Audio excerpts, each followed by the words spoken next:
With the upcoming Vocation Rebalance explanation video I made, I added a small segment where I show some of the issues knights have that are not being addressed, and I want to illustrate some of that better, hence the making of this video. I'm gonna go ahead and leave the disclaimer that my opinion might be biased because it is my own vocation, but my intention is to bring light to the issue. And also before I start, I am gonna very briefly address the changes of the vocation rebalance that are helping with some of the issues. Starting with the new mana potions, these will help massively when it comes to the sustain of mana in hunts, which can get very bad.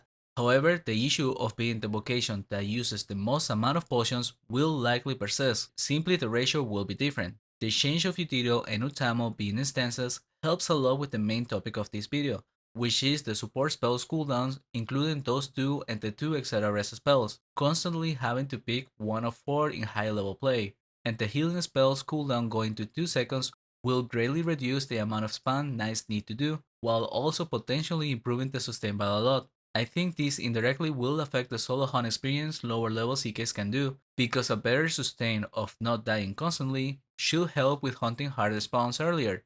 This will mostly be seen in the mid levels range.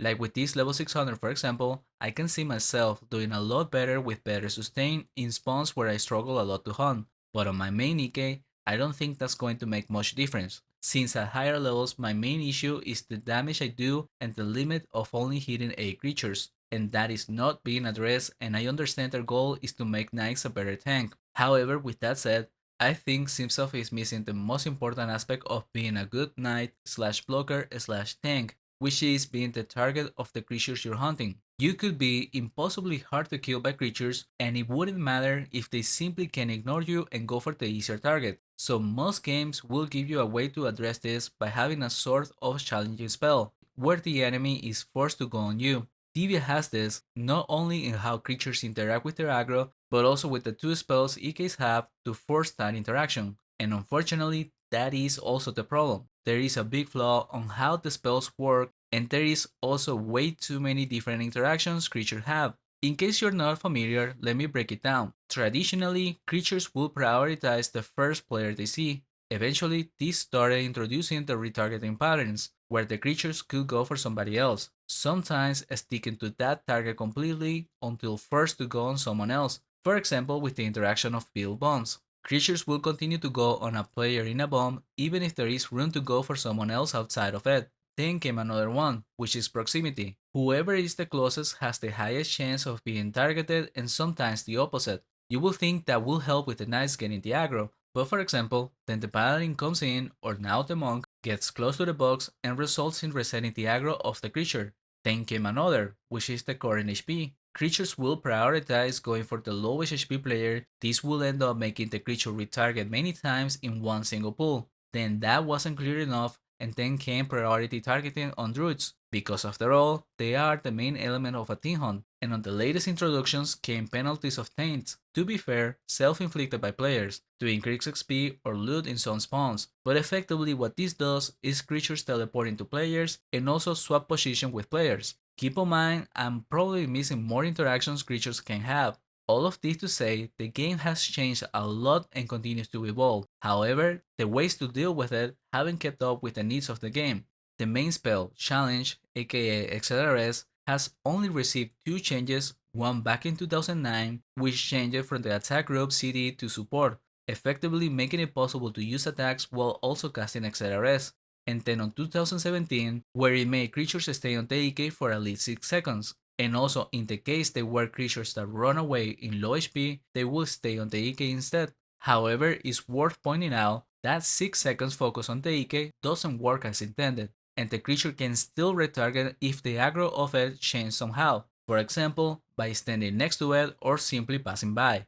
Let me show you one of my most viewed clips to illustrate this. Here I am casting Exeta Res on cooldown as I am luring and getting to my spot, because I need to be doing this or creatures will retarget, despite me being the first person they see. Then when I get to my spot, I once again cast it for the third time, and look at this rage quit that gets hit by it.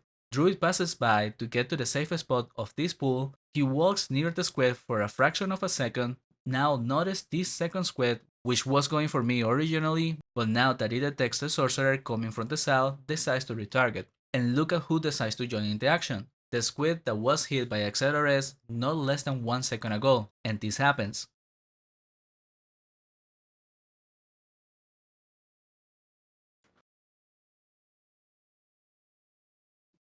Oh fuck. I just died. Help me. Get me the fuck out of here. Help me. Right. I footed. Dude, what the fuck just happened? I don't know. Gudii lost 2 creatures, and that was. You not have good. got to be resing there. Interactions like this with creatures retarget are a daily occurrence. Sometimes they make sense, others they don't. And there are creatures that are far worse than others at this, which by the way is intentional. It started on Soul War with Infernal Demons, having the mechanic of targeting the lowest level druid no matter what. There was a period of time where we were hunting with 3 walls, effectively leaving no access for the demons to get to the druid, and they still will not retarget me and instead walk around. And a more funny interaction is that even when a player gets on the way of the demon towards the druid and the player is blocking the path, it will still not target that person and simply sit there not doing any damage because his aggro is set on the druid. This is how bad we can get, so you get an idea. And it's not unique to that spawn, it was just the beginning, with the most recent area also having similar interactions. And then with the next spawn after Soul War, Non-Prona, it just got worse, with more creatures having weird retargeting, some prioritizing mages, others simply going for everyone, and overall a very random hunt, which got addressed a few times and is still bad nowadays. Basically, any spawn with challenging creatures will have at least one that has some sort of priority targeting like this. So trust me when I say this is a big problem with high level play. It just gets overlooked mostly because higher levels are able to hold creatures on them more often. But that doesn't mean it's not a problem, especially when it could be working much more reliably. Since I decided to make this video, I noted down every bad interaction with Exeta Res or Amp Res, which I will get to in a bit because it's even worse. But on this 2-hour hunt, I recorded 10 moments. And I know that doesn't sound like a lot, but it's 10 truly bad and clearly identifiable, easy to show. The actual amount of lesser or mid bad interactions is a lot higher. So let's cover some of these clips. This is a normal type of hunting, with some overlure but not massively, so it's normal for mages to have creatures on them, especially because creatures here retarget a lot, and due to high damage near my box, mages can't always afford to get close and drop a creature, instead run around the box. This requires me to move in and out and rest the creature. And even when I do it perfectly, look at how many steps the creature takes before respecting the rest and coming to me.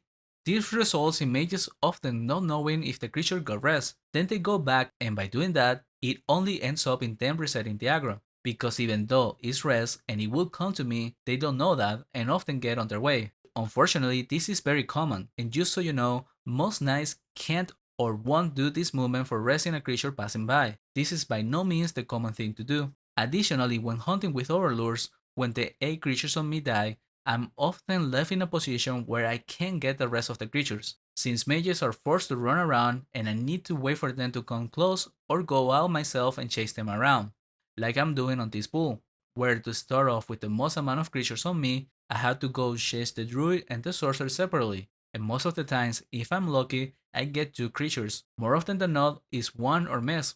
And I must point out that with the 2-second cooldown, even when mages bring creatures close enough, there is only fractions of a second to react on time to get it, and with the creatures stopping midway due to bad interactions with players' movement, I could miss the timing easily. Partly because of this, high level play has become a type of hunting where EK goes first into the next pool to secure most of the aggro, and then also leaves first because by the time his pool is dead, the time it takes to rest the other creatures is inefficient, and it's better off to leave the rest of the group to deal with it and move on. But I do say partly because this playstyle also improves the experience by going on a faster pace between pulls. It just happens to also be a solution for the resin and aggro issues. So what are my suggestions? At the very least, we are due an improvement to the spell that hopefully addresses some of these issues, starting with bringing back the 6-second period where creatures target the EK. This should be the case even if somebody resists the aggro. Besides that, the spell should increase in radius to at least 1 line more. This can be normally added or at least through the Wheel of Destiny, which I will cover later as well. And the other issue where it was sharing cooldown with Utiro and Utamo is being addressed already. Now moving on to the next and worst spell. Chivalrous Challenge. This spell is the nice way to deal with ranged creatures. It's supposed to prioritize hitting up to 3 ranged creatures, turn them into melee, and aggro the Ike. And all of that is a lie. The chain priority targets is all over the place. There is many variables and different factors that affect how this chain interact. If you target the intended creature directly and cast it, the chances you get are very high, but it has gotten so bad sometimes where even that wouldn't be enough. This was during one of the monk nerfs, where they messed up around with the chain mechanic and it affected EKs too. It did get fixed, but it still happens when too many ranged creatures are available, even if they are turned into melee already. And the second part of the description, where they should aggro the EK, gets override often if the creature already has some type of priority targeting.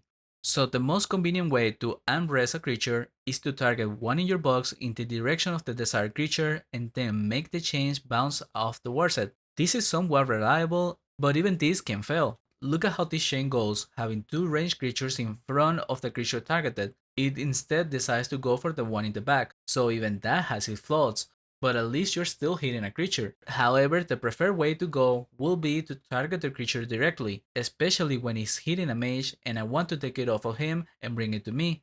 Well, then when I go to target the creature, it moves and my character moves also, since now I gave the action of clicking an empty square. This is so common that my team gave me the nickname of Happy Feet, so for that reason, and to try and avoid it, I open my battle list and try to target the creature there. But then I'm encountered with useless filter settings that often make it harder. Not to mention that I have fractions of a second to identify the creature inside of a battle list, tiny icons representing which ones are already melee, and then click on it and hope it's the correct one. Otherwise, look at my screen while I'm hovering over and see if it is the creature I want. All of this on a constant dangerous situation where I had to deal with many other actions already. All of this in mind, I had to come up with my own solutions to this issue. For example, if I decide to not target any creature and cast Amp Res in the direction of the desired creatures, my odds of getting a chain to bounce on 3 targets is high, but it costs me to miss damage from auto attacks and leech attacks.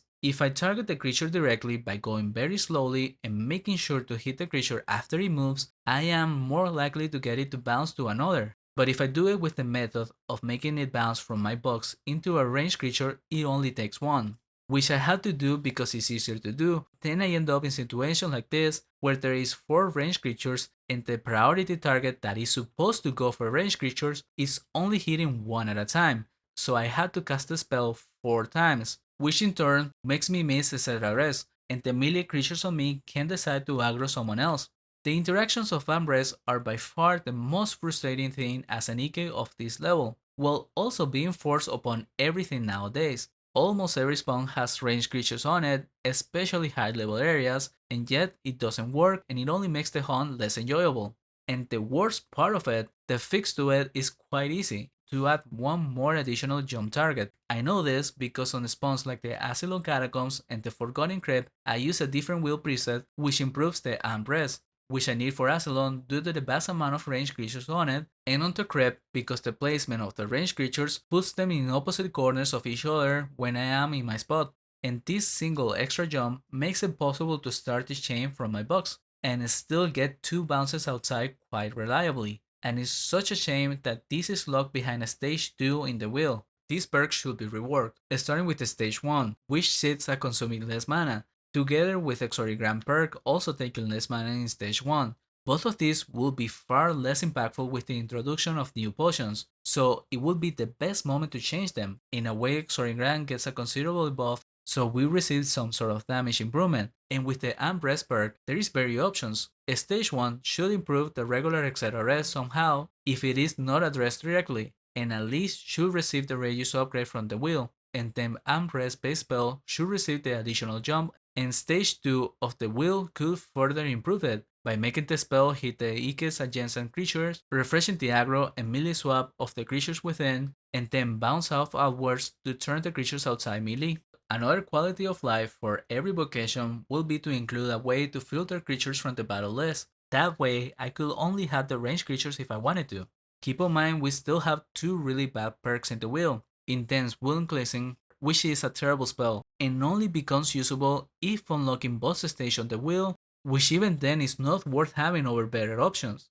and the Battle Instinct, which might only become usable depending on how the new healing formula interacts with the shielding skill. And trust me, I could go on and elaborate more on the wheel, but there is also more issues with the Ike. With the considerably weaker damage compared to other vocations in high level solo hunts, with the insane cost of equipment compared to every other vocation, with the outdated design of different melee skills, but I already made this video long enough, and I was and still am more concerned with the complete ignore of the challenge spells in the teasers given, and I put a high priority on them. If you are still here, thank you for watching this video. I'm sorry it became a long rant, but it's something I needed to share. And seeing so many people posting in the forums about this, I'm glad we seem to be in consensus on how important these spells are if the goal is to turn EKs into the tank vocation. With that said, we still have to see until the test server begins, so see you then.